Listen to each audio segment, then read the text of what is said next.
ये गर्मियों का एक खुशगवार दिन था। ठंडी हवा चल रही थी। आसमान पर हल्के हल्के बादल छाए हुए थे।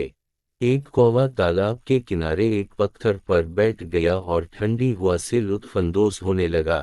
तालाब में मौजूद राजहंस ने कौवे को देखा तो कौवे के पास आ गया। इसने सलाम दुआ के बाद पूछा कि तुम आज खोए खोए से लग रहे हो।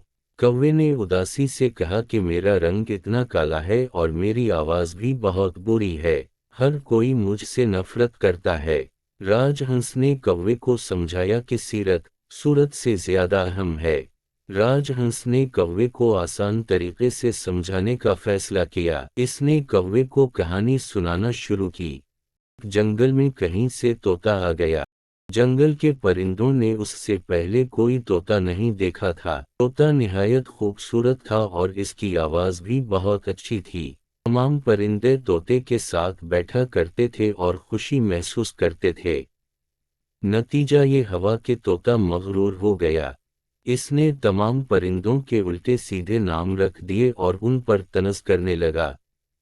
जल्द ही सारे परिंदे तोते से दूर हो गए, क्योंकि जंगल में एक हौद आया था। वो खूबसूरत होने के साथ साथ खूबसीरत भी था। वो दूसरे परिंदों की मदद करके खुशी महसूस करता था। आहिस्ता आहिस्ता तमाम परिंदे तोते से दूर हो गए और हौद से दोस्ती कर ली।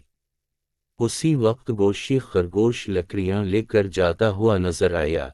कौवे ने कहा, गोशी भाई, कहाँ जा रहे हो? गोशी ने कहा, छत की मरम्मत करनी है। कौवा गोशी की मदद करने इसके साथ चला गया। कौवे को खुश देखकर राजहंस इत्मीनान महसूस कर रहा था।